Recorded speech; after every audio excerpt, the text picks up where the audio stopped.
Welcome back to the channel and welcome back to another quick pick prediction video. In this video, I'll be predicting the welterweight bout in PFL between Andrey Koreshkov versus Magomed Umalatov. And how do I feel about this one right here? As I'm going low confidence, Andrey Koreshkov to beat Magomed Umalatov. I think this is a very, very, very tough fight. I know some other people are like, it's easy. He's undefeated. He's 14-0. He's what? I think that's Russian too, but he's Russian is undefeated, so that's a different thing.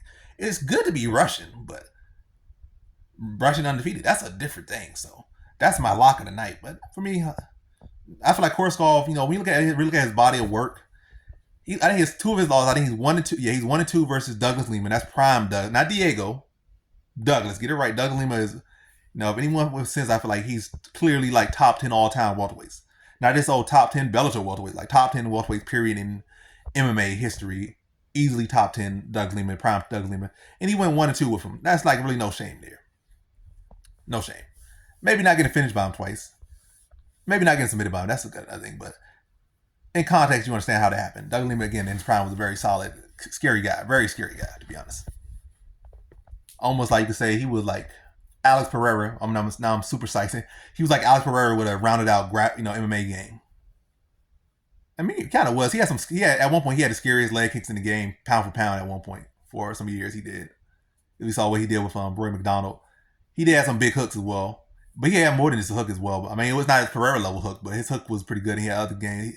And we saw he had upgraded as well. We saw he did MVP. So, guy was a monster. So, the fact that he lost him twice, ain't really no shame in that. You rather win. And then we look at it, he lost Lorenzo. Lost Lorenzo and he beat him and split decision. And Lorenzo is one of the better strikers. You can say, he could have grappled, but all over the place. But in this one, basically, I feel like Umalatov, I feel he's a solid fighter. I still feel like his striking still coming along. As a matter of fact, he's been winning most of his fights by stoppage via striking lately.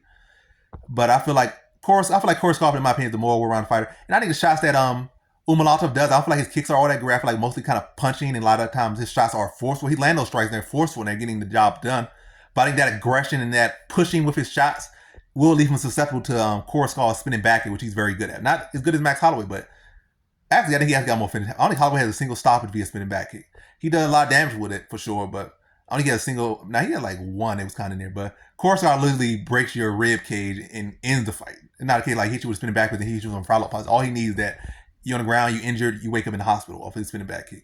And Umalatov pushes a lot of shots. I feel like he could time the takedown with the spinning back kick. I think he could time him reaching with his punches, trying to, put some power on him. I feel like Umalatov is still very, he's still very much developing. That's the scary part, but also it's a part that can be exploited. And I feel like Andrey Koreshkov can address the wrestling. If anything, he can find success in the grappling as well, offensively himself. I feel like Umalatov has some real great submission games, so it's really going to be a positional battle as far as takedowns. And I feel like he could win some of those battles, especially with better timing, more experience. And then, time those big shots, those big power shots, the load up of Umalatov, the aggression, takedowns, and with the spinning back kick. Then distance just be the sharper striker, work behind the jab, work behind his kicks. And not even just spinning back. He got good kicks in general, like to the head, to the body, spinning back. He got a lot of. Has a far more diverse arsenal that he's been, chiseling, and it's been top. I said, what are you saying? Top tier for a long time. top. It's been top tier for a long time. He's been a solid, underrated guy. One guy that spend a lot of career in Bellator. I would like to see him go in the UFC. I'm not saying he'll be the champion, but I definitely think he can shake up the division and maybe climb the division and be a fan favorite, top 10, top 5 fighter, probably top 10. But yeah. But anyway, he's here. I think he wins this one.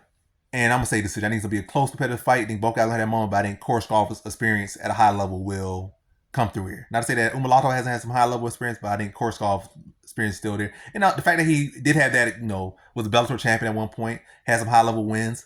And I think he only looks still like 33, 34, something like, probably like 32, 34. He's still surprisingly young. You would think he's like 40. And that just goes to show you how good he was and still is. And I think he, again, wins a close decision over a very game Umalatov. So in this one, I got Andrey Koreshkov via decision.